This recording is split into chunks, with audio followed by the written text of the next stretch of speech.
Good morning, good afternoon, and good day wherever you may be joining us from. Welcome to another edition of Sales TV Live. Today, we're transforming technical complexity into sales wins. I'm joined by Neil Thompson. Neil is founder of Teach The Geek and an adept presentation skills speaker and trainer.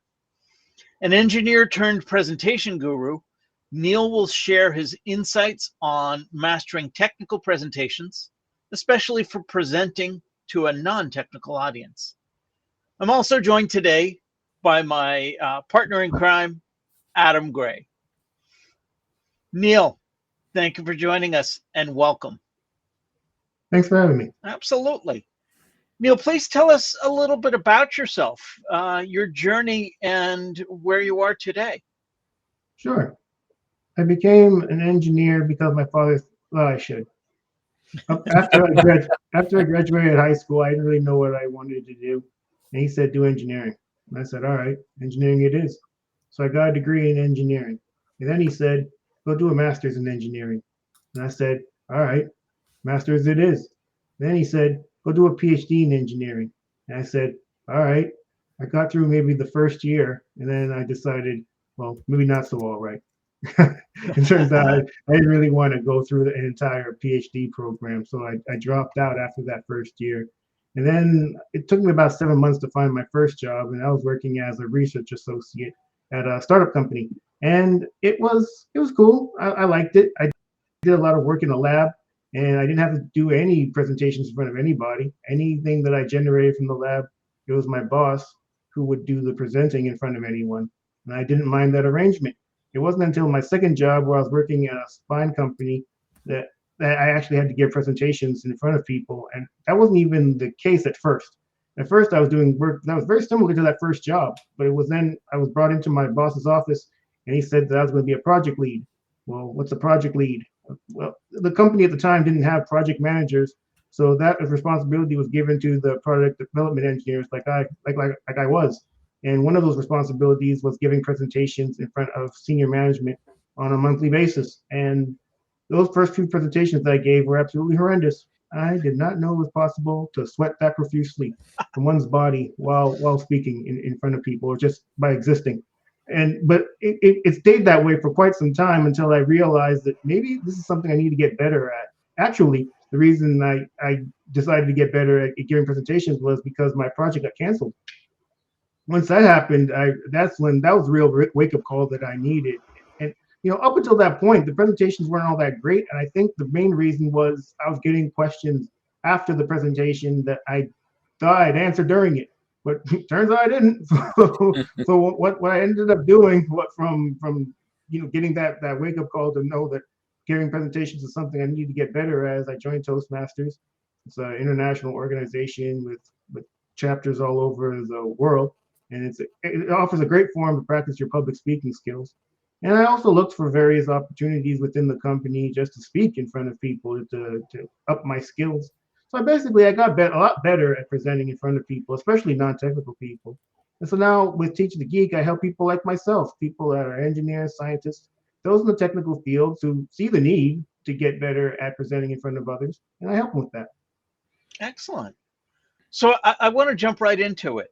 Why do you think technical professionals often face challenges when presenting? I mean, they tend to be really smart guys and gals. What's the challenge? I think the biggest challenge is there's an empathy piece. We weren't always the technical people that we are. I mean, as I mentioned, I became an engineer because my father said I should, but up until that point, I wasn't a technical person. And even while I was going through school, I wouldn't have considered myself a technical person yet because I didn't have the work experience. But then once you get a few years under your belt, you feel really good about yourself, about your technical acumen. It can be really difficult to harken back to the days when you weren't that technical person and prepare presentations that would be appealing to those who are non-technical. You just assume that other people will get what you're saying with your technical mind and your technical expertise. But oftentimes, especially if you're speaking to a non-technical audience, that's just not the case. they will tune out. They'll do all other kinds of things. Hopefully, they don't fall asleep on you, but that could happen too. But if you're presenting things in a way that people can't really take in, then you've basically wasted your time. You wasted their time, and I think that's the biggest key is just meeting people where they are and realizing that they're not technical like you are. So you're going to have to present in a way that they can understand. So let's assume that I'm standing up to speak to an audience and I'm fairly technical in my knowledge and my day job. What are the signs that my presentation isn't working? Because you said it's a lacking empathy thing. And the problem is that people who lack empathy often would view the fact that the audience are not responding and laughing in the right places and all of that stuff because the audience they're not listening, or they're stupid, or they don't understand it, or they're not paying attention, or whatever. So what are the kind of triggers for me to think, right, I need to think differently about how I'm presenting? Really it's afterwards. I think it's a big key. I mean, I mentioned earlier, if you're getting questions afterwards that you thought you'd answered during the presentation, well, that's just a sign that the people that are in the audience didn't catch it. And if they didn't catch it, you have to ask yourself why. Certainly you could say, well, they're idiots, but I mean, how often can you say that? For every presentation that you give, everybody's an idiot? Really? I mean, I suppose it's potentially possible, I guess, but highly unlikely. And then another telltale sign is people aren't looking at you. I was just at a conference recently, and it was a technical conference, and it astounded me how often the people who were speaking were not looking at the audience. They were looking at their screen because they were reading what was on the slides. And when you look at the screen, you're not looking at the audience. Well, the audience has no reason to look at you. And if they're not looking at you, where are they looking at? They're looking at the floor. They're looking at their phones, looking at other people. They're looking at the sky. They're looking everywhere. And when they're doing that, they're less likely to listen to what you're saying. And then again, well, what was the point of me sitting down here in the first place? Well, it's a comfortable chair, I suppose. Maybe that's it. But if the point was to actually get what the person was saying, well, then you've missed the mark and you've missed out on an opportunity. Mm-hmm. We have a couple of comments from the audience I wanted to make sure that we highlighted. Bob Britton, a regular fan of the show and featured guest, shares, bingo, tech sellers over-rotate on IQ and miss any application of EQ. Absolutely, Bob. Thank you for that. And we have Melanie Flores, who says some signs, camera turned off or turned on, or if turned on, they're clearly multitasking. Most definitely. So with that, what's the key to simplifying the complex technical details? What are the steps that we should take to do something like that? I think a big issue or an easy way to get around that is to use words that people actually understand. You know, there's a lot of technical jargon that people can use that other people within their field would understand perfectly well. But if you're talking to a non-technical audience, they may not understand it at all. I can remember a time when I was in an audience. So I'm the person listening to the presentation. And it was a presentation on marketing. And I worked as a product development engineer for a number of years. I didn't have any marketing experience. So everything was new to me for this presentation. And they're using a whole lot of terms that I didn't understand. And I was like anyone else was struggling with what was being said. So I was not all that interested in putting up my hand asking, what does downstream marketing mean? What does upstream marketing mean? What's the difference? I didn't want to look like a fool in front of people. But perhaps if they at least explained what these terms, I would have been able to grasp the concepts or the presentation a lot better and not thought that the presentation was a waste of my time. So basically using words that other people would understand, I think is an excellent way to make these presentations more effective, especially for non-technical audiences. That's a real challenge, though, isn't it? I mean, how can a technical expert, whether it's an engineer or a marketing subject matter expert, how can they strike the perfect balance between providing enough technical details to be credible and keeping it simple enough for all audiences to understand? Yeah, you're right. There certainly is a difficulty in that. You have to really know who the people in the audience are and what they're and what they know, or at least get a sense about what they know. And back when I used to give presentations in front of non-technical audiences, I mentioned I had to give presentations in front of senior management. What I often would do was I'd go to their administrative assistants and I'd ask them, what kind of information can I present in this presentation that would be of use to your boss? And what would be the best way for me to put it out there for that person to actually understand what I'm saying? And a lot of times, because they work so closely with that person, they'd be able to give you some insights as to how you could present your presentation to make it useful to that person. And that's basically do your best to include that information in the presentation, and you'll get a lot more people listening as opposed to doing other things. Actually, that's brilliant. And that's not just for a technical presentation. I think any seller can really apply that. Ask. Right. Ask and ask like their administrative assistant, or ask around and get information beforehand and then do the presentation. I don't know that enough of us do that. And it's one of those things that when you hear it, you think, oh, of course. But until you hear it, you never really think of it. That's excellent. Thank you. Yeah, certainly. I mean, it certainly wasn't something that I thought to do initially. When I first started getting those presentations, I would slap a bunch of slides together and get up there and read them. And I mentioned earlier, if you're just reading slides, you're not looking at the audience. And if you're reading slides, it's more likely that they might be reading the slides as well. And they could read and listen at the same time. Probably not. They're going to pick one or the other. And likely they're going to pick the reading. And then once they've done reading, they might be thinking to themselves, oh, you could have just sent me these slides. Why do I actually have to sit here and listen to you read? I mean, I read just as well. I can read just as well as you can. So and faster. You can read faster than I can read it to you. Yeah. 100%. So now they're as I said, they're making that choice as to whether they listen or read, and ultimately you want to engage in speaking, not public speaking, not public reading. Yeah, I mean, I always find it really really humorous when I go to a presentation and someone is and they say, I don't know if you probably can't read that at the back. Like, well, seeing as you're the one that created the slides and you knew you were going to be speaking, you should have made it so that people at the back could read it if you wanted them to be able to read it. And it's this kind of, it's almost like, and I think it's not just technical people, although particularly technical people, you know, engineers, they're from a different planet from people that are non-engineers. But it's like you're almost talking to yourself, isn't it, rather than talking to the audience.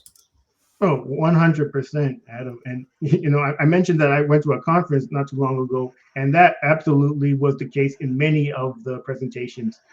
Even if there was text on the slide, certainly the presenter could read it because they're looking at their screen, they're looking at a monitor. But if you're somebody in the audience looking at the big screen, in many cases, you couldn't read what's on the slide. And they said exactly what you said. Well, I know you probably can't read this. Well, why is it on the screen then if I can't read it? Leave it off. And another issue I think a lot of us have is we'll cram these text, not text, but graphs and tables, you know, these pictorial or visual aspects of what we want to present, the data on these slides. And especially if you're talking to a non-technical audience, it's really difficult to understand a whole bunch of graphs on one slide. Like, which one are we looking at? I don't know. What does the x-axis say? What does the y-axis say? And you're using your laser pointer and your hand is shaking maybe because you're nervous. So you don't even know which graph they're pointing at. It's a mess. We really need to make things more simple for people. So that actually leads me to a question about visual aids. So what role do visual aids, graphs and such, play in enhancing the effectiveness of technical sales presentation? And how can we optimize them? Well, I think they're huge because I mentioned, you know, a lot of times people will put a whole lot of text on the slide and people will then, or the people in the audience will read as opposed to listen. But if you have graphs, they don't have that option to read. So either they're going to listen or ignore you. And hopefully you're engaging enough to have them listen. But hopefully, I mean, at least in that sense, you don't have the slides to read off of. So you got to look somewhere. So you might as well look at the audience. So, and if you're going to look at the audience, well, then they're more likely to look at you. So I'm a big fan of graphs and tables. One thing I would say about them is that a lot of times you might have a graph on the slide and the people in the audience may not know what's the significance of that graph. So I'm a big fan of using a title that conveys what you want the people to take away from that graph. So they don't have to think too hard about why this graph is there. Certainly you're going to be talking about it, but if they can see in the title exactly what this graph is, what they want you to take away from it, well, now you've made it easier for them to take in the presentation, and they're way more likely to take in the rest of the presentation. I think that a great example of that point is Sean Aker did a TED talk, been seen like 30 million times. And it's a very humorous TED talk called The Happiness Advantage. And he says, I was always told that I should never begin my presentation with a graph. So I'd like to begin my presentation with a graph, and puts a graph up on the screen. And it's a nonsense graph. And his point is almost exactly what you said, which is, if you want somebody to take something from it, you have to lead them by the hand and explain exactly what it is you want them to learn from that thing you're showing. I think he might have frozen. Well, he's in San Diego. It's cold at this time of year.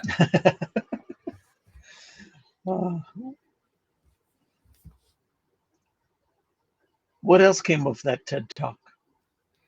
Well, it is the funniest TED Talk that I've ever seen. And but I think that in many of these really great TED Talks, it is the ultimate expression of good presenting by good presenters about great topics that they are trying to simplify for a clever but not on the same page as them audience.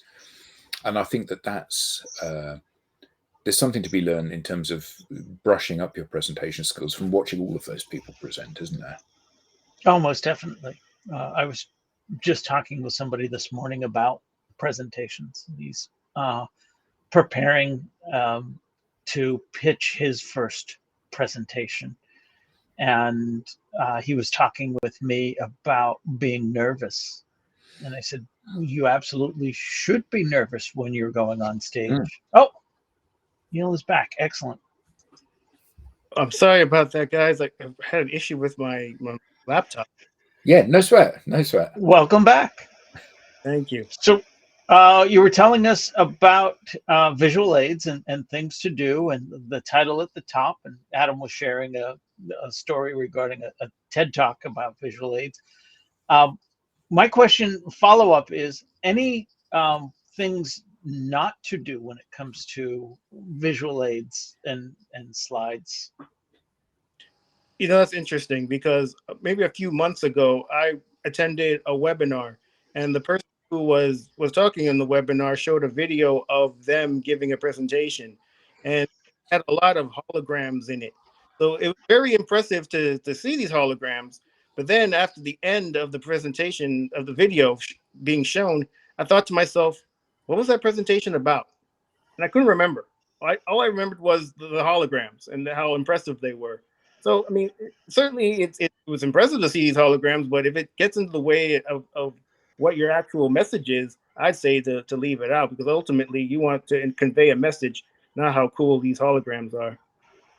Right. Less is more. Yeah, unless you're in the business of making holograms for people. That's right. In which case that works really well. But yeah, I mean, I think that's a really good point. Steve Jobs brilliantly summed this up when he came back to Apple and he gave a talk to everyone about the importance of being simple. He said, everyone's really busy, and we need to be really clear about what we want people to know about us and what we want people to remember about us. And it's the same thing with a presentation, isn't it? You've got 20 years experience in your field of expertise, so you know far more about it than I will ever know about it. So actually, to say I know 1,000 things and now I'm going to tell you the 1,000 things guarantees that I'm going to leave the presentation remembering nothing. Whereas if you say, here's the thing I want you to take away from this, at least there's a chance I'll remember it, no matter how daft I am. Yeah, 100%, Ed. I mean, it's just so weird that would even be something that needs to be said, because you've been on that other side. You haven't always been the presenter. You've been that person sitting in the audience. And if someone hits you with those 1,000 things, I mean, how many of them are you going to remember? But you expect the people in the audience to remember your 1,000 things because you're that special? Try again. Well, it's funny, because I think that from a presenting perspective, for many people that have not presented a lot, they get very nervous when they stand up on the stage. So when they're sitting in the audience, they know what I want is the presenter to be really relaxed and really funny and do a really cool talk for me. That's what I want. And yet when they're on stage, I think everyone in the audience is waiting with daggers to jump up on the stage and cut them to pieces if they make the slightest mistake. So they get really scared about it. And trying to remember actually what are you looking for when you're in the audience? It's something that invariably people forget, isn't it? Oh yeah, 100, absolutely, and so it's so unfortunate. Although, well, when you were talking, Adam, it reminded me of going to technical talks back when I was in school, and every now and then you get these situations where the person presenting was from one lab, and then they had people from a competing lab in the audience. So those people would hit them with all kinds of questions that to try almost to invalidate their research because they're a competing lab. And it's always the back and forth would be hilarious. But that's really the minority of presentations, I'd say. For the most part, people always want to see you do well. They don't want to see you they don't want to see you fail, because ultimately they're sitting in the audience hoping that you can teach them something or that they didn't know already. So they definitely want to see you do good. I want to come back to the question of questions in just a moment. But before that, for subject matter experts who might be introverted or less comfortable with public speaking, what are your tips for building confidence and presence in front of an audience? Oh yeah, that's easy for me because I'm an introvert myself.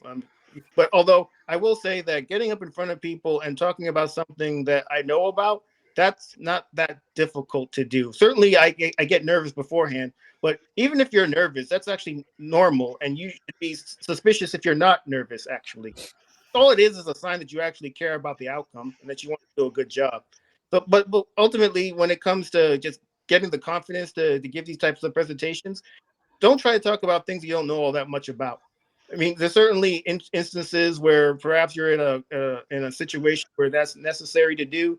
I mean, when I mentioned that I was in Toastmasters, and one of the aspects of Toastmasters in every meeting is what's called table topics. So you'll be asked a question that you didn't prepare for, and you're asked to speak about it for typically a minute or two. And that really helps if getting those reps and just being comfortable talking about something that you didn't prepare for.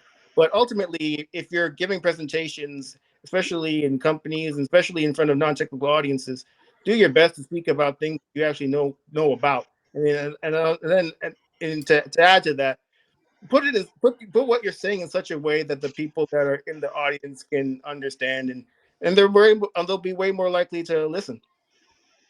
And back to the question of questions. How should sales engineers and the like prepare for and handle any highly technical questions during a presentation, especially when they might not have all of the answers on the spot? Be comfortable saying you don't know. I remember when I first started giving presentations, as a technical expert, I thought that I had to have the answers to all the questions. And it wasn't until I answered a question once and there was someone in the audience that knew a bit about what I was talking about and knew that I was wrong and called me out on it, that I realized that that's not the way to go. I think people would be way more appreciative of the fact of you saying that you don't know and we'll find out the answer, because it shows that you're honest. You're not just somebody that's just gonna speak on things and act like they know the answers to all questions. I mean, who does? Just so ultimately, when it comes down to it, just be comfortable saying you don't know, but you'll find out the answer. That's the Disney way. I worked at Disney World for a decade, and we were told you can never answer a guest by saying, I don't know. You don't have to know everything, but you can never simply say, I don't know. You can say, I don't know, but I will find out, or I will follow up, or whatever the case may be. I like that approach. Thank you. You're welcome.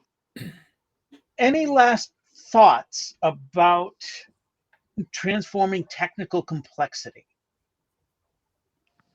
Last thoughts? Well, it's do it. So it's certainly important to do. I mean, you could continue to give presentations full of technical jargon, full of graphs and tables and a lot of text, and then you'll reap the same results that you've been reaping most likely, which is a confused audience and a bunch of questions afterwards you thought you had answered. just take the time to again have that empathy to realize that the people in the audience aren't at the same level that you are at, and you weren't always at that level either. So prepare your presentations with that in mind. Give people a presentation that is at their level, that they could understand, and that you could have understood back when you weren't technical. Excellent. Neil, this has been great. How Brilliant. can people learn more, and where can they get in touch with you? Sure. So they can go to teachthegeek.com. And I have a podcast where I interview technical people, about their public speaking journeys. And to get to that, you can go to podcast.teachthegeek.com. Excellent. So we now have a newsletter. Don't miss an episode. Get show highlights, beyond the show insights, and reminders of upcoming episodes. You can scan the QR code on screen or visit us at SalesTV.live and click on newsletter. This has been another edition of Sales TV Live. On behalf of myself and Adam, to our guest, Neil, to our audience, thank you. This has been another wonderful episode, and we will see you next time. Thank you all. Bye-bye, everyone. Thank you.